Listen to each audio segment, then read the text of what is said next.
Hello, नमस्ते दोस्तों, मैं हूं आपका दोस्त फोटोस कुमार। तो दोस्तों आज हम सीटेट का सीडीपी बैच लेकर आए हुए हैं, जो आपके डिस्प्ले पे शो हो रहा होगा। थोड़ी अक्षर छोटी होगी लेकिन आप लोग समझिएगा। और ये मैं ऑनलाइन सेट मार रहा हूँ। आप मैं पहले मार चुका हूँ, फिर से दोहरा रहा हूँ मैं इसको। तो आप लोग मेरे साथ साथ अगर कमेंट मार सकते हैं तो कमेंट मार सकते हैं, ये आपके लिए अच्छी बात होगी। तो चलिए शुरू करते हैं बिना देर गए हुए। और सबसे पहले मैं ये कहूँगा कि अगर आप चैनल पर नए हैं तो चैनल को सब्सक्राइब कर लीजिएगा। आज के बाद मैं रेगुलर सीडीपी हो या संस्कृत हो या ईवीएस हो या हिंदी हो या संस्कृत हो, सबका एक एक सेट आपके सामने प्रस्तुत करेंगे। तो चलिए आज हम सीडीपी लिए हैं, कल ईवीएस ले लेंगे, हिंदी ले लेंगे, फिर संस्कृत ले लेंगे। दोस्तों देखिए, मुझे गणित की उतनी जानकारी नहीं है, बस आप लोग गणित का खुद कीजिएगा। और आज से 2 महीना बचा हुआ है एग्जाम का। 2 महीना नहीं कहा जाए, 1 महीना बचा हुआ। तो चलिए ये सब बातें होती रहेगी बीच बीच में। आइए हम लोग आते हैं प्रथम क्वेश्चन पे।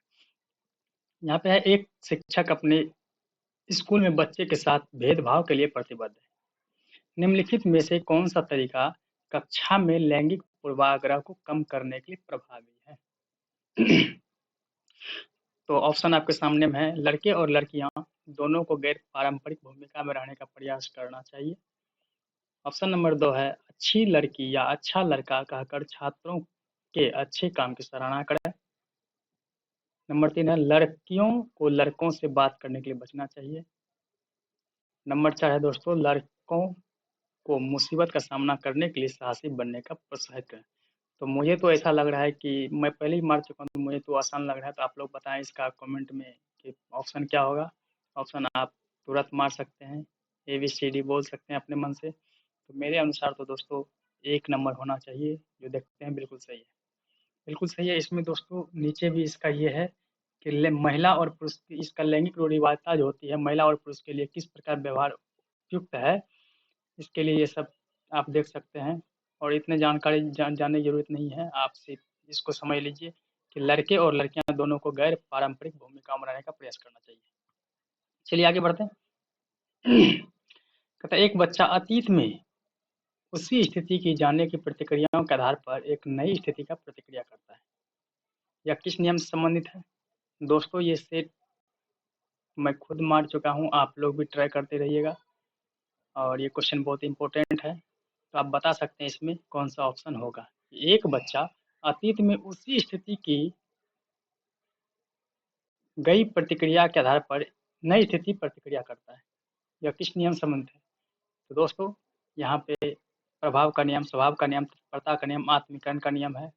तो मेरे अनुसार आत्मीकरण का नियम होना चाहिए। आप लोग कमेंट में बताइएगा। बिल्कुल सही है दोस्तों, क्योंकि तत्परता का नियम कहता है, सबसे पहले ये जान लीजिए कि थॉर्नडाइक महोदय जो अमेरिका के मनोवैज्ञानिक थे, वो प्रयास एवं त्रुटि का सिद्धांत दिया।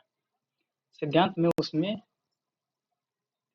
3 नियम का दिया, तत्परता का नियम, प्रभाव का नियम और अभ्यास का नियम। तत्पर क्या होता है? तत्परता ये होता है जब हम कुछ नया सीखने के लिए उत्सुक होते हैं, यानी जिज्ञासा होता है मेरे अंदर। अभ्यास क्या होता है कि लंबी अवधि में कुछ सीखने का अभ्यास और प्रयोग पर आधारित होता है, यानी सीख रहे हैं, धीरे धीरे सीख रहे हैं। यानी अगर आप सिंपल बात बाल्यावस्था में आते हैं, तो अगर अ आ सीख रहे थे तो अ को 2 अंडे बना के हम लोग क्या करते थे, मिटा देते थे। फिर अभ्यास करते करते आज हम अ लिख देते हैं। प्रभाव क्या है? यह जो है कतैया प्रेरणा और प्रबंधन पर आधारित होता है। यहाँ शिक्षार्थी के लिए शिक्षार्थियों के लिए सीखने के अनुभव को सुखद बनाने के लिए सकारात्मक प्रक्रिया की आवश्यकता होती है। तो ठीक है, ये हो गया तत्परता का नियम। ये हो गया प्रभाव का नियम दोस्तों, तत्परता का नियम और प्रभाव का नियम।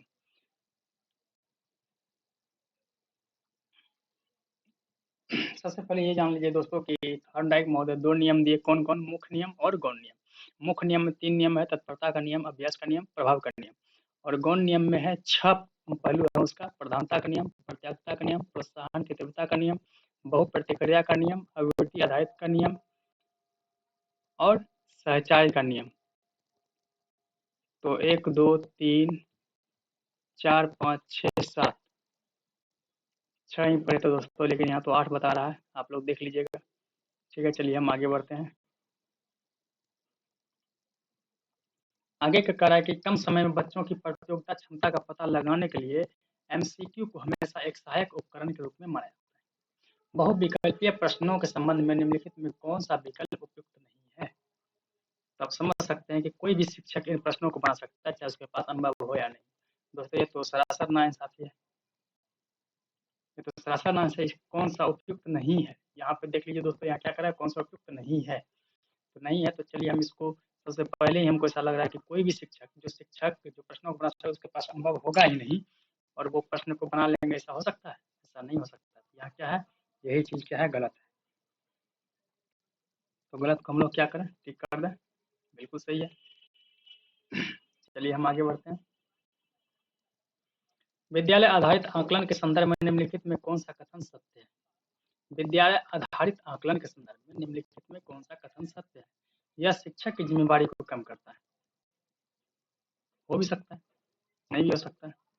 यह मानक एनसीईआरटी का अनुपालन करता है, बच्चों को जांचने के लिए बाध्य करता है। हो भी सकता, नहीं भी हो सकता है, आप समझिए। यह नैदानिक परीक्षणों के माध्यम से छात्र को अधिक जानने में मदद करता है। हो भी सकता, नहीं भी हो सकता है। यह छात्र के पढ़ाई का बोझ कम करता है। अब आप बताइए कौन हो सकता है? मैं भी आपके साथ साथ मार रहा हूँ, आप भी मारिए। मेरे अनुसार क्या होना चाहिए, यह मानक एनसीईआरटी का अनुपालन जो बच्चों को जानने के लिए बाध्य करती है। यही होना चाहिए दोस्तों। नहीं दोस्तों, ये गलत हो गया है। यह नैदानिक परीक्षण, बिल्कुल बिल्कुल बिल्कुल, यह नैदानिक परीक्षणों के माध्यम से छात्र को अधिक जानने में मदद करता है। बिल्कुल सही। या नैदानिक यानी प्रत्येक दिन का। ठीक। तो चलिए हम आगे बढ़ते हैं इसको लेके। यहाँ पे इसका विश्लेषण दिया हुआ है। दोस्तों, मैं ये कहूँगा कि ये टेक्स्ट बुक ऐसा चीज़ है, बहुत अच्छा है दोस्तों, जितना पढ़ोगे उतना कम है इसके लिए। तो मैं सलाह दूंगा कि टेक्स्ट बुक आप लोग भी यूज कीजिए और टेस्ट लगाइए। उससे अपना अनुभव पता चलता है कि मैं क्या कर रहा हूँ, क्या नहीं कर रहा हूँ। देखिए दोस्तों, मैंने योर फर्स्ट अटेम्प्ट, ये देखिए मेरा पहले जो लगा हुआ था मेरा सही था, अभी मैंने गलत मार दिया। कोई बात नहीं, आगे बढ़ते हैं। कोहलबर्ग के अनुसार एक शिक्षक बच्चों को किस प्रकार नैतिक मूल्यों को विकसित कर सकता है?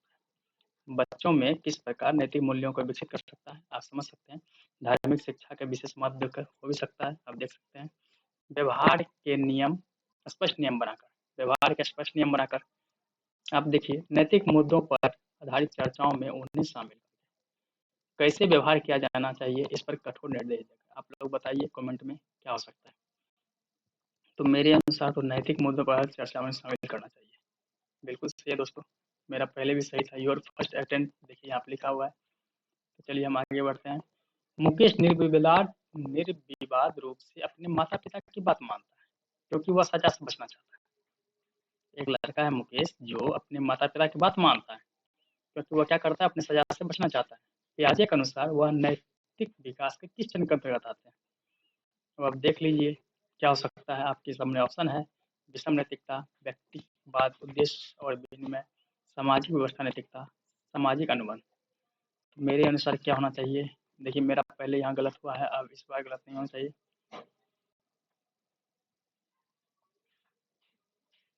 सामाजिक व्यवस्था हो सकता है, सामाजिक अनुबंध हो सकता है, विषम नैतिकता होगा दोस्तों। बिल्कुल सही है, विषम नैतिकता इसलिए होगा। यहाँ पे देखिए विषम नैतिकता के बारे में क्या दिया गया है। देखिए यहाँ पे कहा, पियाजे ने दो प्रकार की नैतिक सोच का विकास किया, विषम नैतिकता और स्वायत्ता नैतिकता। तो विषम नैतिकता में क्या है, वे स्वीकार कर माता पिता द्वारा बनाए गए नियमों को तोड़ने तक कड़ी सजा दी जाएगी। देखिए विषम नैतिकता कब होती है, 5 से 9 वर्ष तक, और स्वायत्त नैतिकता कब होती है, 9 से 10 वर्ष। यहाँ पे होता है कि विषम नैतिकता में अगर विषम वे स्वीकार करते हैं कि किसी भी व्यक्ति, जैसे प्राचीन काल से ये चलते आ रहा है कि माता पिता का बात मानना है, और अगर माता पिता की बात नहीं मानती है, हम लोग नहीं मानते हैं, उसका क्या होता है, सजा दिया जाता है।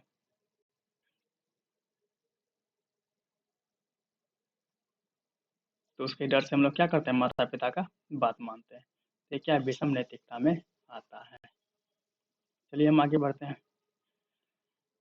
कहा गया कि सभी कक्षाओं के बच्चे को आगे बढ़ने के लिए स्कूल के प्रधानाध्यापक और शिक्षकों को बच्चों की व्यक्तिगत विविधता का सम्मान करना चाहिए।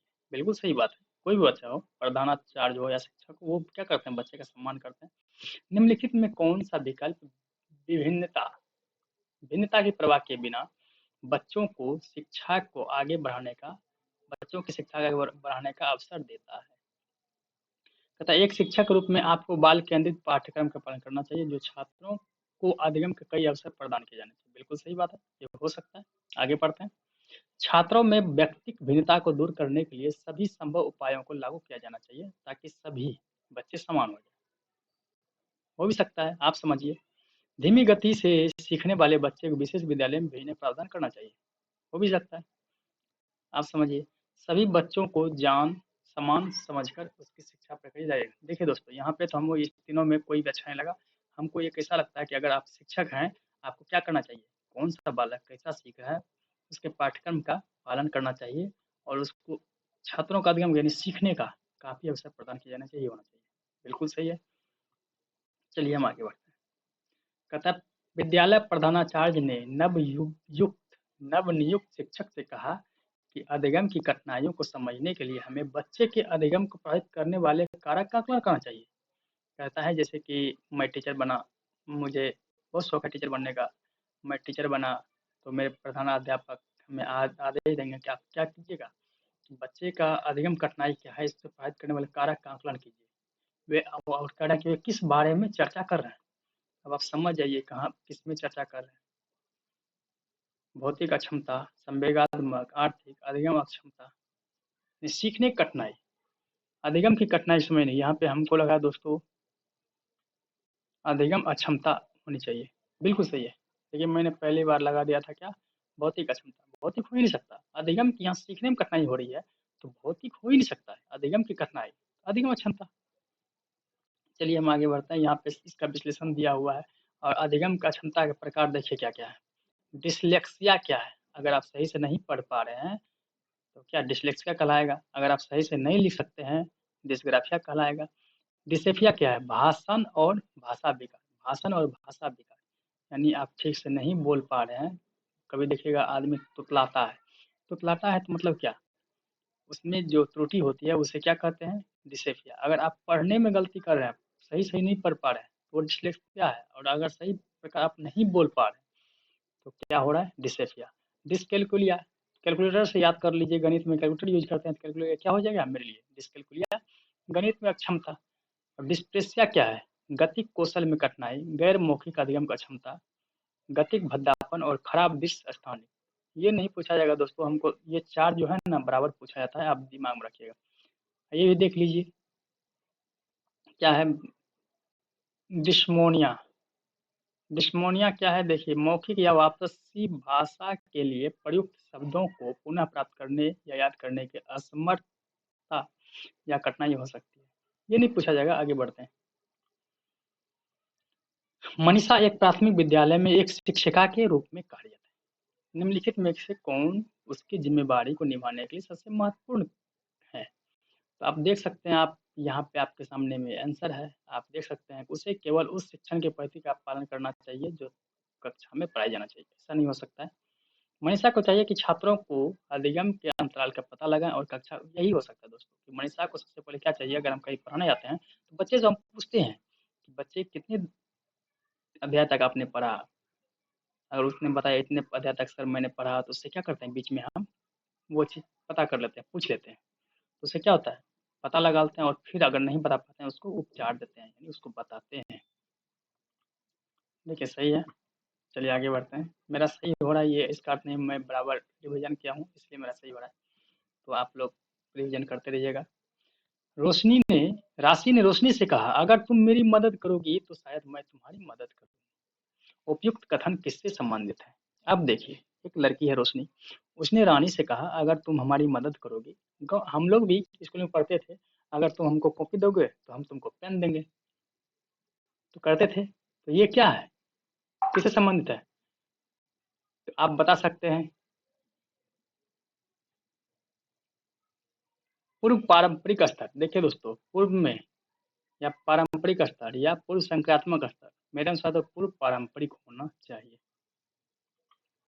बिल्कुल सही है। पूर्व में देखिए, जब आपको दिया जाता है, ये सब कब होता था, बाल्यावस्था। अभी तो आप कीजिएगा, अभी भी होता है, लेकिन पूर्व प्रारंभिक स्तर इसलिए दिया गया कि इसका विश्लेषण हम देख लेते हैं, क्योंकि हमको भी उतनी जानकारी नहीं है, तो मैं आपको गलत तो नहीं बताऊंगा। अब देखिए, सबसे पहले लॉरेंस कोहलबर्ग, नैतिक विकास के सिद्धांत के किसने दिया था? Lawrence Kohlberg.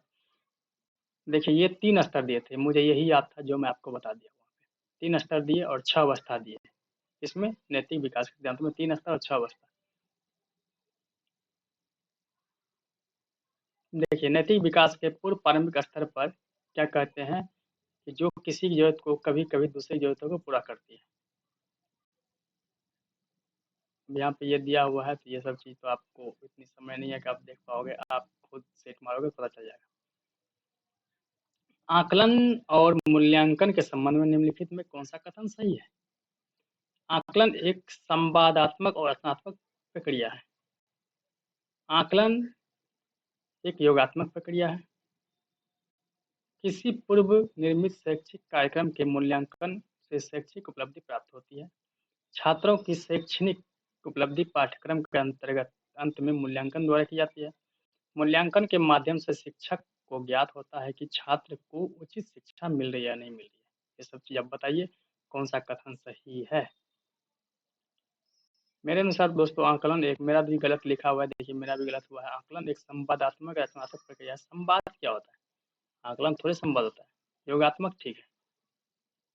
मेरे अनुसार तो 2 3 4 होना चाहिए। देखिए ठीक है, 2 3 4 5 बिल्कुल सही है।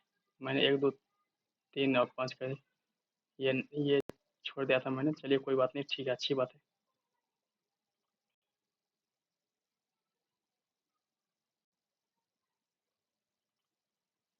अब कहता है कि छात्रों में लैंगिक और व्यवसाय आधारित रूढ़िवादिता को चुनौती देने के लिए कौन सा उदाहरण सर्वाधिक उत्तम है? तो आप देख सकते हैं, एक केक बनाने वाला पुरुष है, पुरुष अंतरिक्ष वैज्ञानिक, पुरुष भरतनाट्यम नृतक, पुरुष पार्श्व गायक। अब देखिए यहाँ पे क्या है, व्यवसाय आधारित रूढ़िवादिता। अब देखिए, ऐसा जरूरी नहीं है कि लड़का ही केक बनाएगा, लड़की भी बना सकती है। अंतरिक्ष में जाने के लिए पुरुष जरूरी नहीं है। यहाँ पे देखिए लैंगिक रूढ़िवादिता है। यहाँ पे पुरुष भरतनाट्यम करता, पुरुष अंतरिक्ष वैज्ञानिक होगा, पुरुष पार्श्व गायक होगा, हर चीज होगा, महिला भी होगी, सब चीज होगा। लेकिन देखिए, व्यवसाय आधारित जब भी कर रहा है तो केक बनाने वाला पुरुष, ये उचित रहेगा।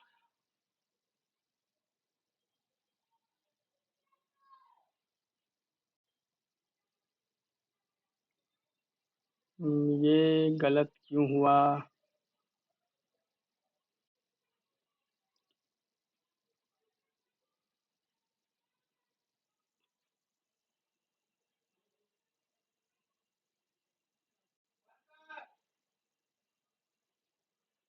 अब देखिए, यहाँ पे मैं समझ के जो लाया हूँ कि केक बनाने वाला आप पुरुष महिला कोई भी हो सकती है, अंतरिक्ष में पुरुष महिला लेकिन यहाँ देखिए, पुरुष भरतनाट्यम नृतक, आप अक्सर देखते होंगे नाच गान में महिलाएं का ज्यादा रोल होता है।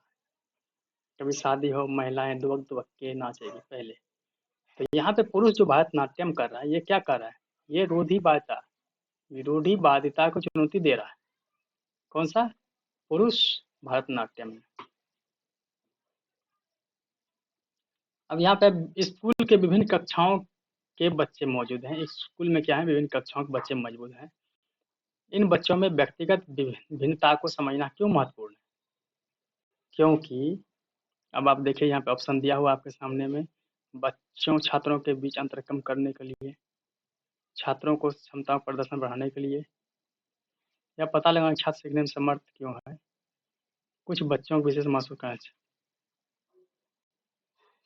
इन बच्चों में विभिन्नता को समझना क्यों महत्वपूर्ण है? छात्रों को क्षमताओं को प्रदर्शन को बढ़ाने के लिए। मेरा गलती हुआ था, देखिए सही होगा, बिल्कुल सही है।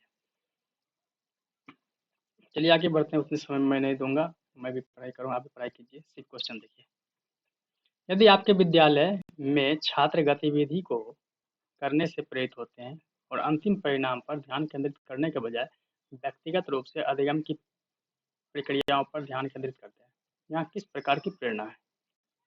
अब यहाँ तो मैं भी नहीं जानता हूँ, आप देखिए, आप भी बताइए, मेरा भी गलत हुआ है, दोबारा ट्राई मार रहा हूँ।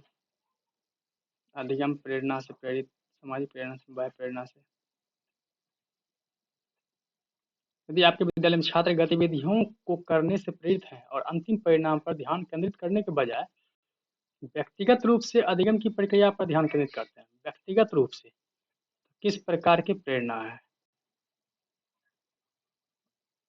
बाह्य प्रेरणा अंतिम परिणाम करने के बजाय ये बाह्य प्रेरणा से प्रेरित हो सकता है। मेरा गलती था दोस्तों, यहाँ आंतरिक प्रेरणा से प्रेरित है। कहता है प्रेरित करने अंतिम परिणाम पर ध्यान केंद्रित करने के बजाय। यहाँ पे ये क्या दिया हुआ दोस्तों, देख लेते हैं। यदि छात्र को यह सीखने के लिए प्रेरित किया जाए कि कार्य में निहित क्या है, दंड परिणाम के किया जाए तो तब छात्र एक आंतरिक रूप से प्रेरित होते हैं, आंतरिक प्रेरणा से प्रेरित है। बाह्य प्रेरणा दोस्तों सजा और इनाम हो सकता है, सामाजिक सामाजिक अधिगम प्रेरणा नई चीजें सीखने से उत्पन्न। सही है दोस्तों, आंतरिक प्रेरणा से प्रेरित है बच्चे। सुरेश एक विद्यालय में कक्षा 5 का शिक्षक है जो अपने बच्चे के लिए अधिगम के अनुकूल माहौल बनाना चाहता है। इसके लिए निम्नलिखित में से कौन सा कथन उपयुक्त है? छात्रों का व्याख्यान विधि से पढ़ाना, हो भी सकता है। कक्षा का समय बढ़ाना, हो भी सकता है। आप सोचिए, सही बच्चे अपना अपना काम करते हैं, आत्म मूल्यांकन के साथ समस्या समाधान जांच भी करना, छात्रों के भावों को समझे कि वो क्या सीखना चाहते हैं, यही होगा दोस्तों। सही है। एक शिक्षक बच्चों में समस्या समाधान तकनीक के विकास के लिए बच्चों को समस्या समाधान की प्रक्रिया बताता है। निम्नलिखित में से कौन सा समस्या समाधान के प्रमुख अवस्थाओं में नहीं आता है? अब देखिए, नहीं आता यहाँ पे लिखा हुआ है। बच्चों को बताएं कि किसी समस्या की पहचान कैसे करें, समस्या को जानने व उसे हल करने की तकनीक की योजना आवश्यक है, विस्तार से समाधान खोजने का आसान बनाए, समस्या समाधान के बाद उसको पूर्व निर्धारित समाधान मिलेगा। बिल्कुल यही हो सकता है। समस्या समाधान करने के बाद, समस्या समाधान के बाद आपको पूर्व निर्धारित समाधान मिलेगा।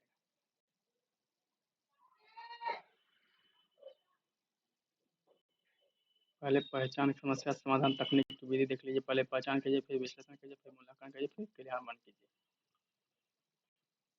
निम्नलिखित में से कौन सा थॉर्नडाइक के मुख्य नियमों में तत्परता के नियम से संबंधित है? बच्चों की पढ़ने की क्षमता, तत्परता, मुख्य नियमों तत्परता के नियम से पढ़ने की क्षमता, अधिगम की जागरूक संज्ञात्मक विकास, अधिगम की प्रक्रिया पूरा कर संतुष्टि, यही होगा। अधिगम की प्रक्रिया को पूरा करके संतुष्टि। यहाँ देखिए, तत्परता यानी तत्पर, जब हम कोई भी चीज करने के लिए तत्पर होते हैं तो अधिगम की प्रक्रिया को पूरा करके संतुष्टि लेते हैं। छोटे बच्चों पर किस प्रकार की प्रेरणा लागू नहीं होती है? छोटे बच्चे पे आंतरिक प्रेरणा हो सकता है, देखते हैं।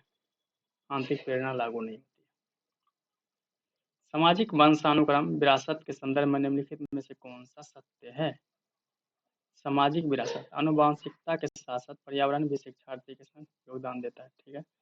बुद्धि आनुवंशिकता प्रक्रिया परिणाम अर्थात पर्यावरण जटिल अंतःक्रिया, उपयुक्त दोनों हो सकता है, नहीं भी हो सकता है। आप देखते हैं, उपयुक्त दोनों सही है।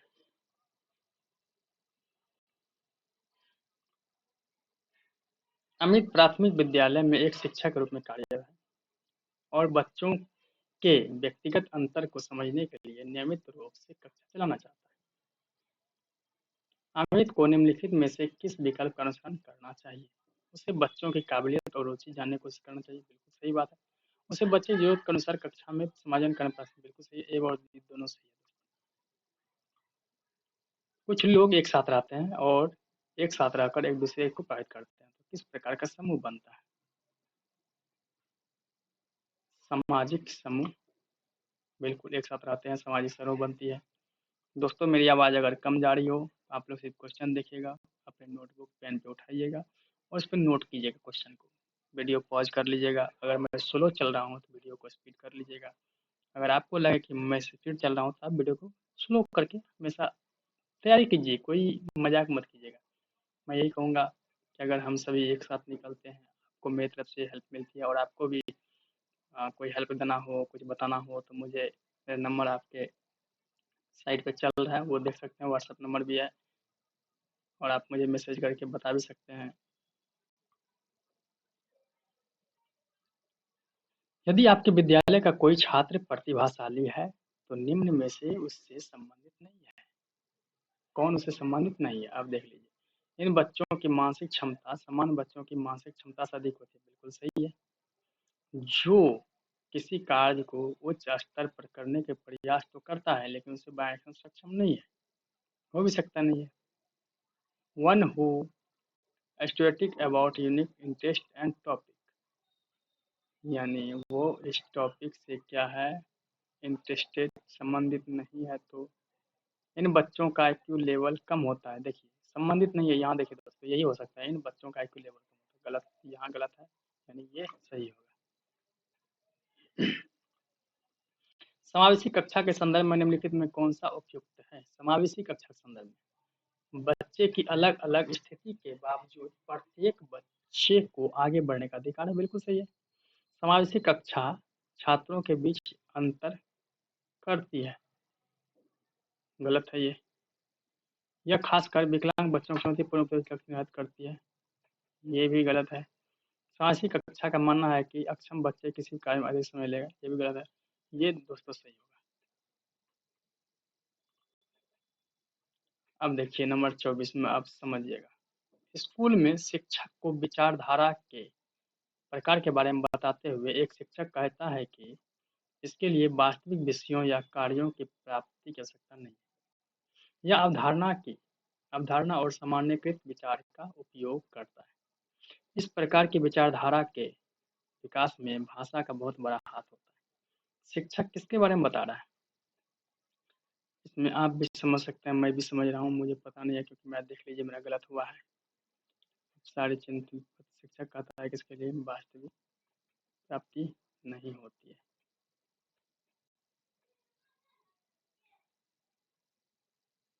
चलिए देखते हैं क्या होता है।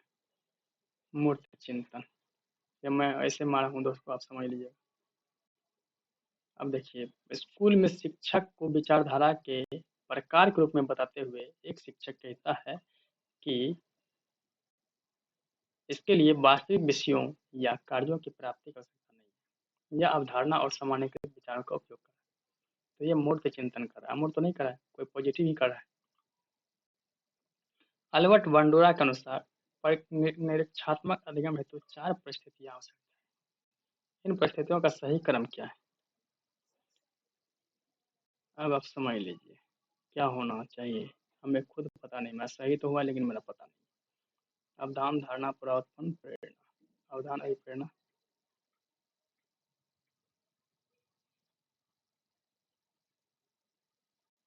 देखते हैं क्या होता है। 3 नंबर, अवधान, धारणा, पुनरुत्पादन, अभिप्रेरणा, ये 3 नंबर होगा इसका सही चरण। अवधान, धारणा, अदब, याद कर लीजिएगा, अवधान, धारणा, पुनरुत्पादन, अभिप्रेरणा। दादा अपने बच्चे अधिक से घर का काम पूरा करने के लिए कहती है। वह पूछता है किससे, उसे क्या फायदा होगा? बच्चा कहता है कि तुम झाड़ू लगा लो। बच्चा कहता है इससे हमको क्या फायदा होगा? कोहल वर्ग के अनुसार आर्थिक विकास की किस अवस्था में है? व्यक्ति की बात और बिन में। अब देखिए, जहाँ फायदा की बात हो वहाँ बिन में आप मार दीजिए, आंख बंद करके, सही हो जाएगा। B.F. स्किनर द्वारा संचालित संचालकों के बारे में लिखित में कौन सा कथन सही है? सकारात्मक सुदृढ़ीकरण तब होता है जब उत्सर्जित व्यवहार के बाद एक प्रतिकूल या अप्रिय उत्तेजना को हटाने के व्यवहार से अपना कम बल मिलता है। नकारात्मक शुद्धिकरण सुखद मजबूत करते हैं। मेरे अनुसार केवल एक होना चाहिए, ना तो एक ना ही दो।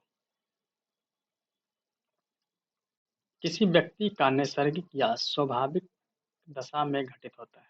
किसी व्यक्ति का नैसर्गिक या स्वाभाविक दशा में घटित होने वाली तात्क्षणिक व्यवहार परक घटनाओं का व्यवस्थित, संगठित या वस्तुनिष्ठ ढंग से अभिलेख किस मनोवैज्ञानिक विधि में किया गया जाता है? प्रेक्षण, आत्मप्रतिवेदन, व्यक्ति अध्ययन, साक्षात्कार। नैसर्गिक